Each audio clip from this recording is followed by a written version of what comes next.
I want to make it clear, I'm not a liberal. I am a Democrat.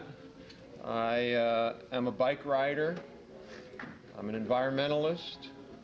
I actually put about 3,000 miles on my car a year. When I don't ride the bike, I take the metro. And I'm also a card-carrying member of the ACLU. But that's only because they sent me a card without my will, or against my will.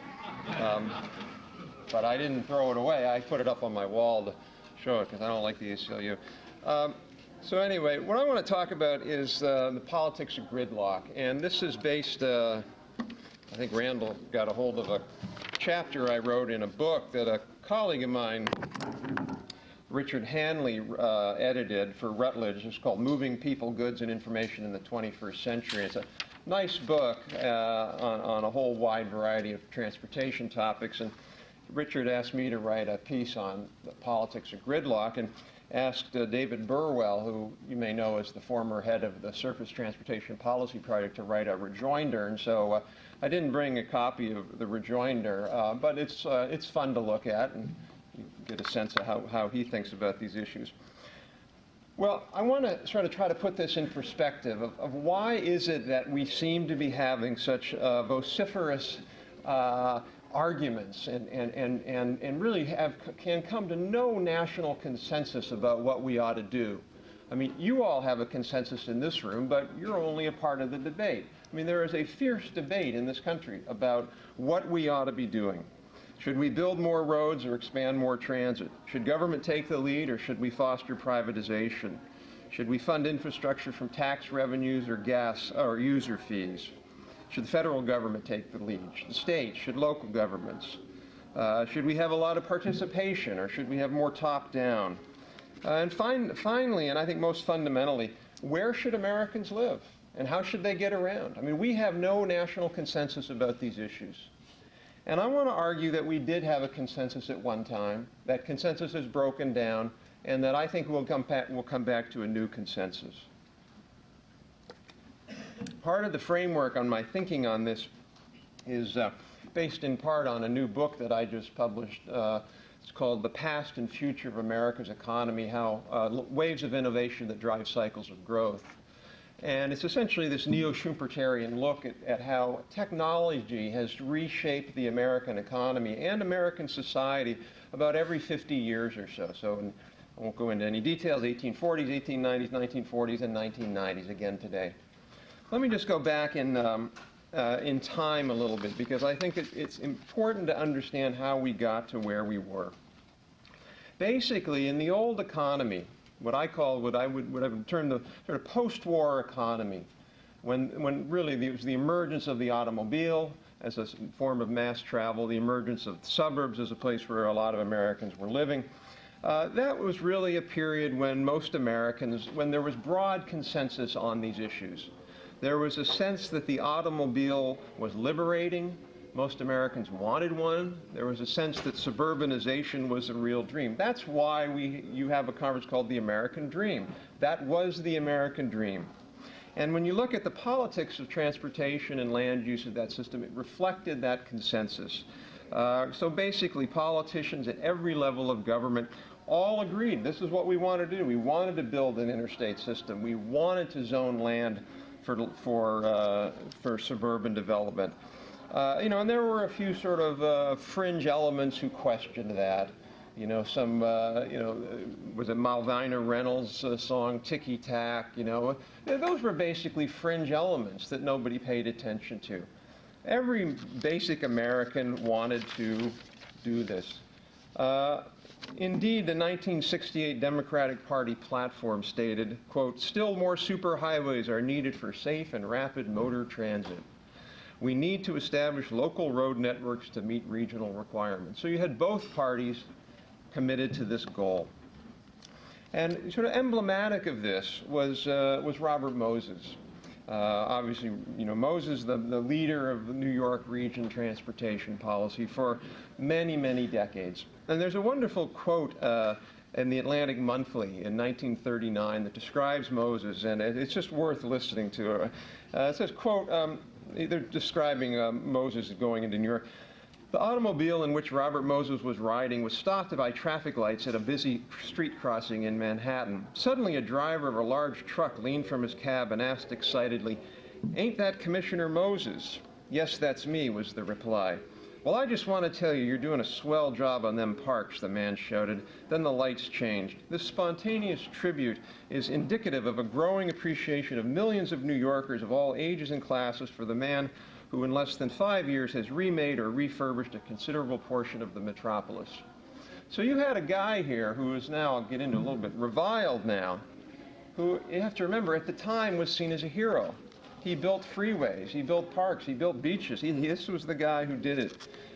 So this whole notion of kind of technocratic planning with broad political support was something that we enjoyed, and as a result, through the 1970s, we had the best highway system in the world, and we had the best housing system in the world. Well, all of a sudden, that began to change, and I don't think it's any accident that it began to change at the same time I talk about in my book the breakdown of the old economy. So by the mid-1970s, the U.S. economy started suffering serious problems. I would argue it's because of the breakdown of the old, what I call the techno-economic production system. But, certainly by the early 1970s, that consensus started to fall apart. We basically began to be questioned. The engineering mentality that we could build our way out of problems began to be questioned. Government planners began to be criticized. Road builders were seen as rapacious. The automobile was seen as the source of a wide variety of problems. And even Robert Moses, who used to be a hero, was now seen as the goat. Mario Cuomo said of Moses, he said, quote, "A paladin of big government, the 76-year-old Moses was pretty naturally energetic man whose multiple positions in the city and state had allowed him to construct a gigantic network of parks, roads, beaches, bridges, and housing projects." Oh, that sounds good. And so doing, Cuomo goes on, he destroyed dozens of neighborhoods and displaced hundreds of thousands of people. So where Moses was a hero, he's now seen as an awful person. So why did that essentially happen? All of these problems, which I will argue were real. It's not like these problems were just made up. There were real problems with the automobile. There were real problems with congestion. There were real problems with some urban freeways destroying lots of neighborhoods and the process being very top-down and technocratic. Well, that basically opened up this political space for a whole wide array of opponents. I say, quote, "This anti-car, anti-road coalition includes environmentalists, urban planners, anti-poverty activists, Naderite activists, transit supporters, and big city politicians who believe federal highways, housing, and other policies facilitated the flight from cities and thereby hastened their decline." I don't think you can underestimate the strength of this coalition. And I'll use it by one fact, that it's reflected in the fact that no Democratic Party platform since 1968 has advocated road expansion. You got to go back that far for the Democrats to say they wanted to expand roads. If you read the Democratic Party platforms, and as I said, I'm a Democrat, they're all about things like maintaining infrastructure. They're all about expanding infrastructure, which what they mean is transit. So, what do basically these groups say? Let me quote a couple of the people here. Hank Dittmar, who used to be head of STTP, says, quote, "We are past the era of big new highway ideas. We need to meet people's needs more, not by getting more throughput and more capacity." In his rejoinder to my article, Burwell says, quote, "The days when the core federal-state transportation partnership was to build large federal aid highways is over. The job now is to maintain these networks while shifting federal policy to a more regional focus that serves both community and economic interests."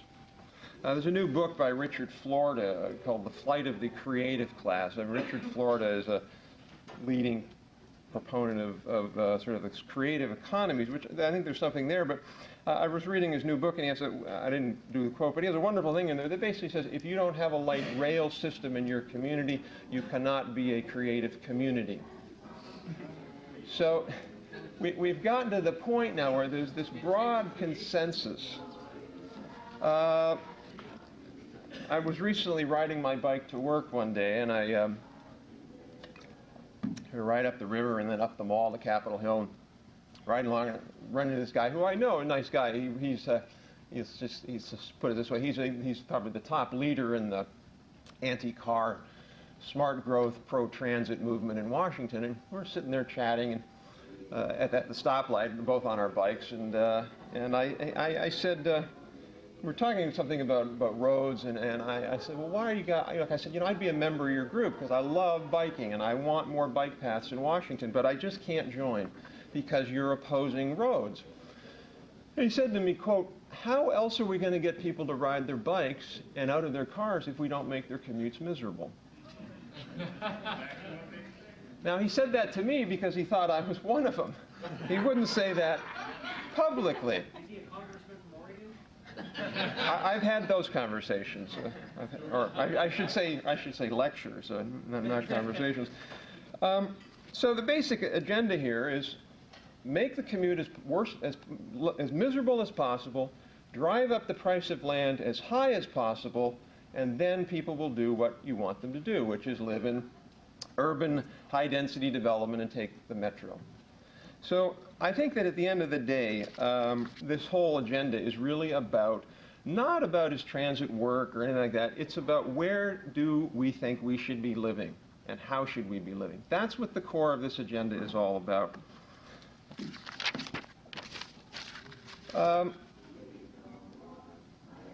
So I've sort of now trashed the left. I'm not going to let the right off the hook also. The left is a big reason why we don't expand roads. If you look at all the debates in Washington, both the Washington region as well as Washington nationally, and you say, well, why in God's name aren't we building more roads? I would say the left has a lot to be blamed for. But I'd also say that the right has a lot to be blamed for. One of the reasons, I'll give you the major reason why I believe that. It costs a lot of money to build roads. It costs a lot of money to expand urban freeway capacity.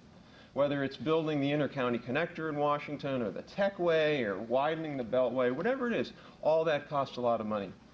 Yet if you look at what the gas tax, what it brings in per revenue mile, inflation adjusted, it's half of what it was in the 1960s. And a big reason we don't raise the gas tax is because of the anti-tax right, I will argue. They simply say, we don't want to be taxed anymore. That's a legitimate point to be made. But if you don't want to be taxed anymore, then don't expect to build many more roads, because building roads costs money. So I think both sides in this issue have had some parts to play. And of course, the last sort of culprit in this are NIMBYs. We talked about NIMBYs earlier. But to me, one of the really interesting things about NIMBYism is that it used to be that people were NIMBYs, but they were sort of ashamed of it. They just sort of did it, but it's pretty clear what it was all about. Well, as I say in this paper, while NIMBYism is not new, what is new is that local residents now routinely invoke higher communal interests. It will destroy open space, it will degrade aesthetics to mask understandable but ultimately selfish desires. There's a wonderful quote by David Brooks, and if you haven't read David Brooks' book on Paradise Drive, I highly recommend it. It's a funny, funny book about how Americans actually live today. And David is talking about NIMBYs, and he says, quote, the residents of inner city suburbs are well-educated, lively, and tolerant, unless you want to, say, build a school in their neighborhood, in which case they turn into NIMBY-fired savages ripping the flesh from your bones with their bare hands. So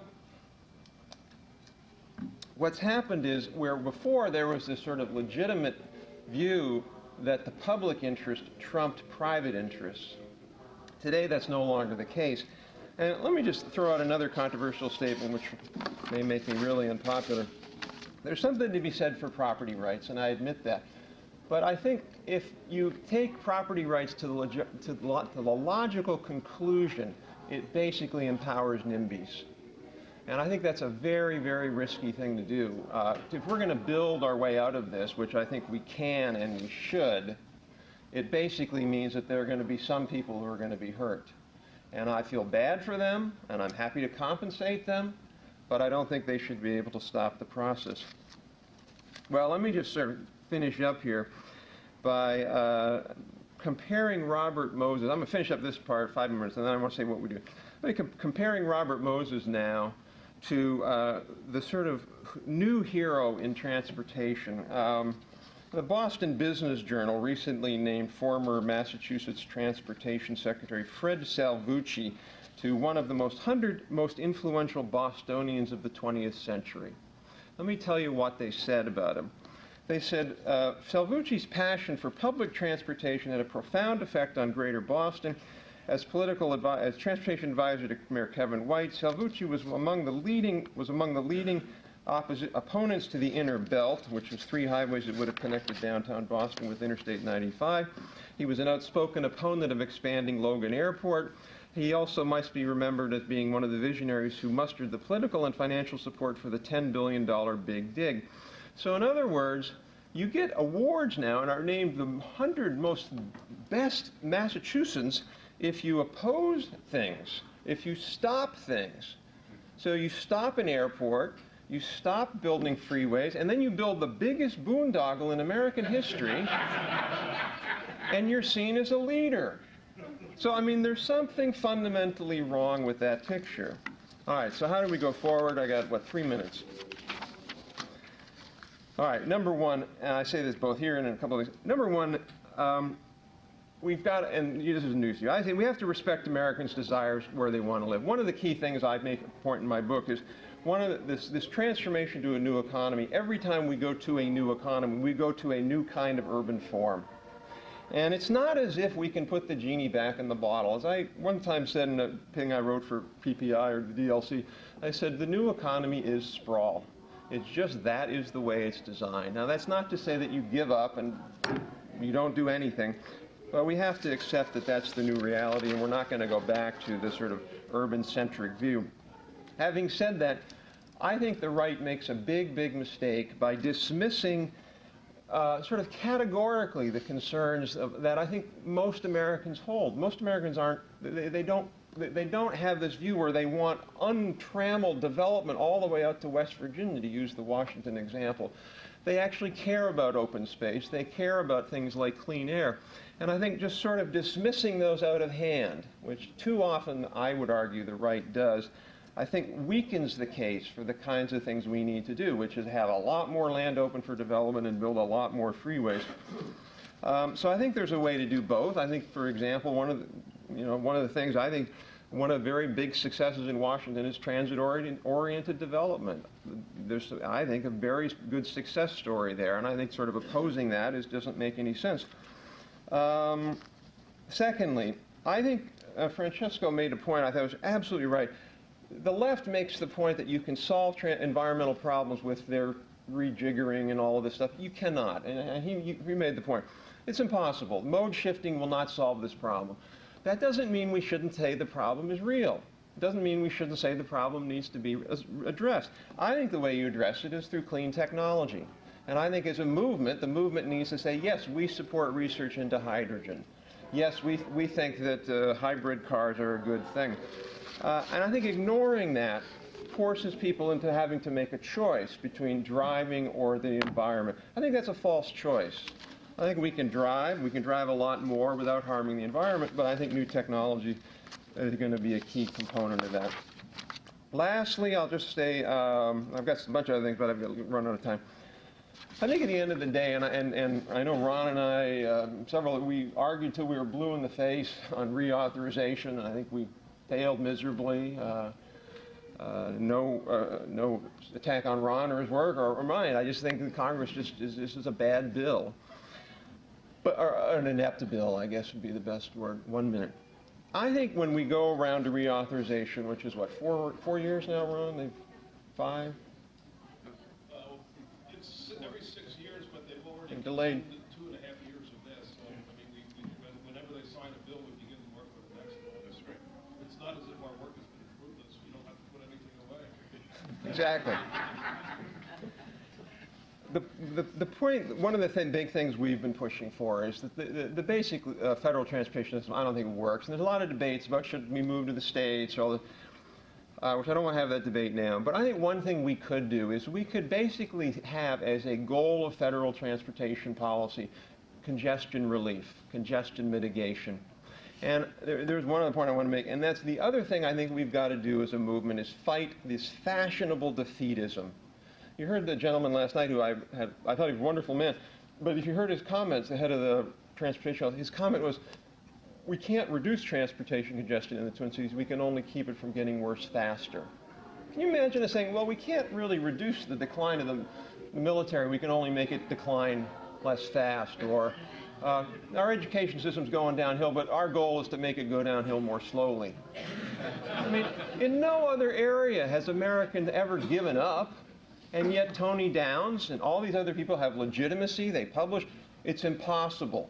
I think that's just nonsense, and I think giving up like that is a huge, huge mistake. Thank you. So, my last point, 30 seconds.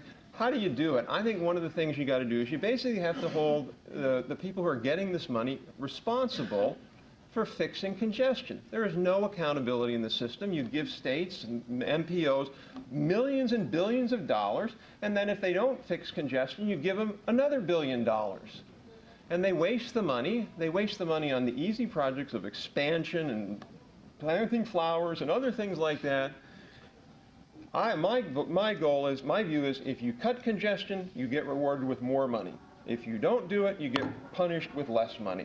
And I think until we sort of get those market forces, if you will, in the system, we're just going to have the whole political system basically just doing what it's doing, which is not solving the problem. So thank you very much.